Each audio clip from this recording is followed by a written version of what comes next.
तू चिंता मत कर, तेरी उम्मीद से भी अच्छा तेरे लिए मैंने सोच रखा है। आइए सुनते हैं एक कहानी जो बहुत ही अच्छी और प्यारी है। ये कथा घर में सबको जरूर सुनाएं। कमल किशोर सोने और हीरो के जवाहरात बनाने और बेचने का काम करता था। उसकी दुकान से बने हुए गहने दूर दूर तक मशहूर थे। लोग दूसरे शहर से भी कमल किशोर की दुकान से गहने लेने और बनवाने आते थे, चाहे हाथों के कंगन हो, चाहे गले का हार हो, चाहे कानों के कुंडल हो। उसमें हीरे और सोने की बहुत सुंदर मीनाकारी होती कि सब देखने वाले देखते ही रह जाते। इतना बड़ा कारोबार होने के बावजूद भी कमल किशोर बहुत ही शांत और सरल स्वभाव वाला व्यक्ति था। उसको इस माया का इतना रंग नहीं चढ़ा हुआ था। एक दिन उसका कोई मित्र उसकी दुकान पर आया, जो कि अपने पत्नी सहित वृंदावन धाम से होकर वापस आ रहा था। तो उस मित्र ने सोचा कि चलो थोड़ा सा प्रसाद अपने मित्र कमल किशोर को भी देता चलूं। उसकी दुकान पर जब वह पहुंचा तब कमल किशोर का एक कारीगर सोने और हीरे जड़ित बहुत सुंदर हार बनाकर कमल किशोर को देने के लिए आया था। कमल किशोर उस हार को देख ही रहा था कि उसका मित्र उसकी दुकान पर पहुंचा। कमल किशोर का मित्र अपने साथ वृंदावन से एक बहुत सुंदर लड्डू गोपाल, जिसका स्वरूप अत्यंत मनमोहक था, साथ लेकर आया था। जब उसका मित्र दुकान पर बैठा तो उसकी गोद में लड्डू गोपाल जी विराजमान थे। कमल किशोर लड्डू गोपाल जी के मनमोहक रूप सौंदर्य को देखकर अत्यंत आनंदित हुआ। उसने अपने हाथ में पकड़ा हुआ हार उस लड्डू गोपाल के गले में पहना दिया और अपने मित्र को कहने लगा कि देखो तो सही, इस हार की शोभा लड्डू गोपाल के गले में पड़ने से कितनी बढ़ गई है। उसका मित्र और कमल किशोर आपस में बातें करने लगे। बातों बातों में ही उसका मित्र लड्डू गोपाल को हार सहित लेकर चला गया। दोनों को ही पता न चला कि हार लड्डू गोपाल के गले में ही पड़ा रह गया है। कमल किशोर का मित्र अपनी पत्नी सहित एक टैक्सी में सवार होकर अपने घर को रवाना हो गया। जब वह टैक्सी से उतरे तो भूलवश लड्डू गोपाल जी उसी टैक्सी में रह गए। टैक्सी वाला एक गरीब आदमी था, जिसका नाम बाबू था, जो कि दूसरे शहर से यहाँ अपने परिवार का पालन पोषण करने के लिए टैक्सी चलाता था और वह टैक्सी लेकर काफी आगे निकल चुका था। आज उसको अपने घर पर वापस जाना था, जो कि दूसरे शहर में था। जब टैक्सी लेकर बाबू अपने घर पहुंचा तो उसने जब अपनी टैक्सी की पिछली सीट पर देखा तो उसका ध्यान लड्डू गोपाल पर पड़ा, जो कि बड़ी शाही तरीके से पिछली सीट पर गले में हार धारण करके सुंदर सी पोशाक पहनकर हाथ में बांसुरी पकड़े हुए पसर कर बैठे हुए हैं। बाबू यह देखकर एकदम से घबरा गया कि यह लड्डू गोपाल जी किसके हैं, लेकिन अब वह दूसरे शहर से अपने शहर जा चुका था, जो कि काफी दूर था। वह उसकी सवारी का घर भी नहीं जानता था, तो वह दुविधा में पड़ गया कि वह क्या करे। लेकिन फिर उसने बड़ी श्रद्धा से हाथ धोकर लड्डू गोपाल जी को उठाया और अपने घर के अंदर ले गया। जैसे ही उसने घर के अंदर प्रवेश किया, उसकी पत्नी ने उसके हाथ में पकड़े लड्डू गोपाल जी को देखा तो इतनी सुंदर स्वरूप वाले लड्डू गोपाल जी को देखकर उसकी पत्नी ने झट से लड्डू गोपाल जी को अपने पति के हाथों से ले लिया। उसकी पत्नी, जिसकी 8 साल शादी हो चुके थे, उसके अभी तक कोई संतान नहीं थी, लेकिन लड्डू गोपाल जी को हाथ में लेते ही उसका वात्सल्य भाव जाग उठा। उसकी ममतामयी और करुणामयी आंखें झरझर बहने लगी। ममतावश और वात्सल्य भाव के कारण ठाकुर जी को गोद में उठाते ही उसको ऐसे लगा उसने अपने बच्चे को उठाया है।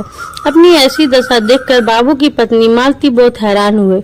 उसने कसकर गोपाल जी को अपने सीने से लगा लिया और आंखों में आंसू बहाती बोलने लगी, अरे बाबू, तुम नहीं जानते कि आज तुम मेरे लिए कितना अमूल्य रत्न लेकर आए हो।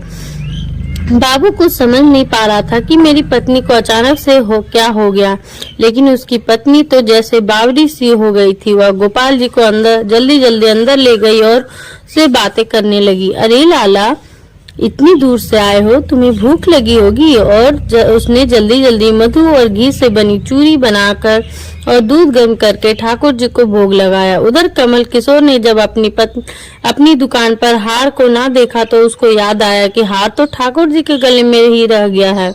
तो उसने अपने मित्र को संदेशा भेजा, तो मित्र ने आगे से जवाब दिया, अरे मित्र, वह माखन चोर और चितचोर हार सहित खुद ही चोरी हो गया है।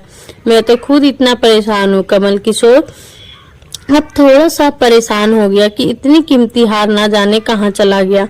मुझे तो लाखों का नुकसान हो गया, लेकिन फिर भी अपने सरल स्वभाव के कारण उसने अपने मित्र को कुछ नहीं कहा और उसने अपने मन में सोचा कि कोई बात नहीं, मेरा हार तो ठाकुर जी के ही अंग लगा है।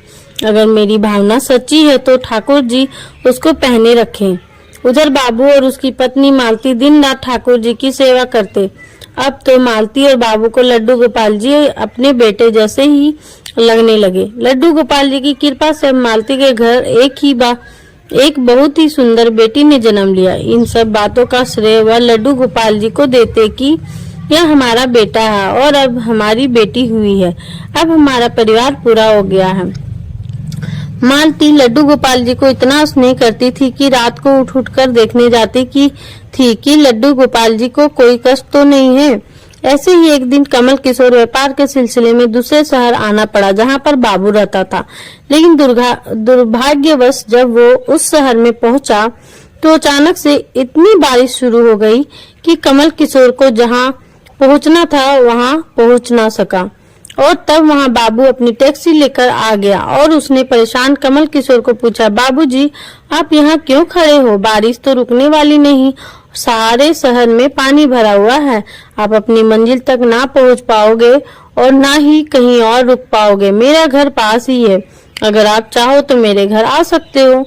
कमल किशोर जिसके पास सोने और हीरे के पास काफी गहने थे, वह अनजान टैक्सी वाले के साथ जाने के लिए थोड़ा सा घबरा रहा था, लेकिन उसके पास और कोई चारा भी नहीं था और वह बाबू के घर उसके साथ टैक्सी में बैठकर चला गया। घर पहुंचते ही बाबू ने मालती को आवाज दी कि आज हमारे घर मेहमान आए हैं, उनके लिए खाना बनाओ।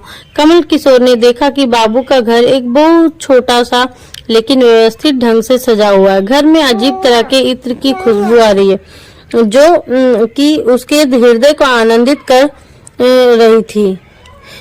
जब मालती ने उनको भोजन परोसा तो कमल किशोर को उसमें अमृत जैसा स्वाद आया। उसका ध्यान बार बार उस दिशा की तरफ जा रहा था जहाँ पर ठाकुर जी विराजमान थे।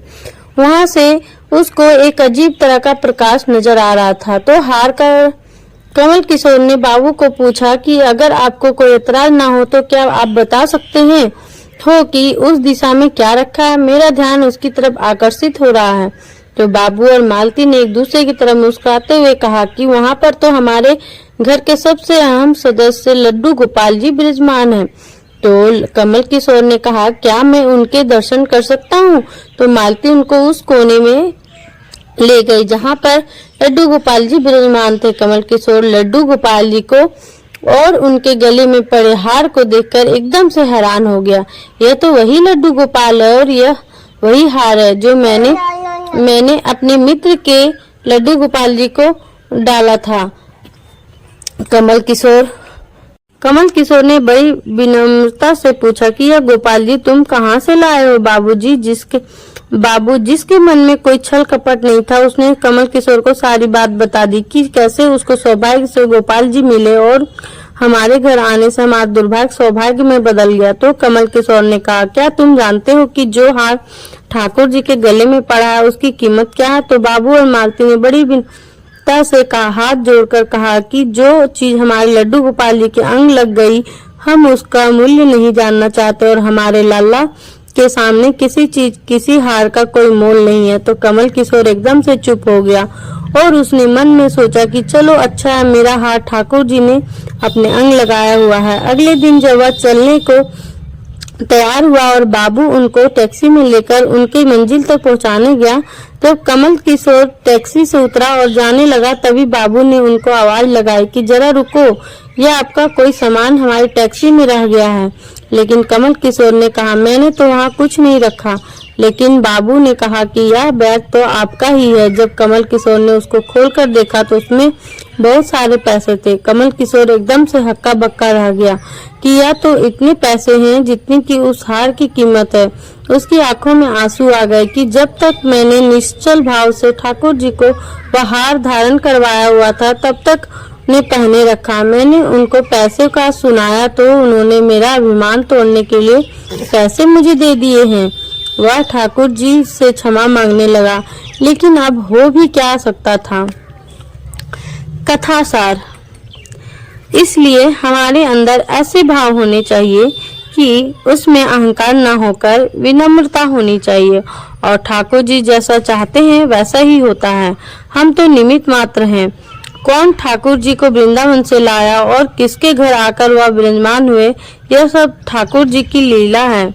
जिसके घर रहना है उसके घर सेवा लेनी है, यह सभी जानते हैं। हम लोग तो निमित्त मात्र हैं, बस हमारे भाव शुद्ध होने चाहिए। ठाकुर जी तो बड़े बड़े पकवान नहीं बल्कि भाव से खिलाई छोटी छोटी चीज को भी ग्रहण कर लेते हैं।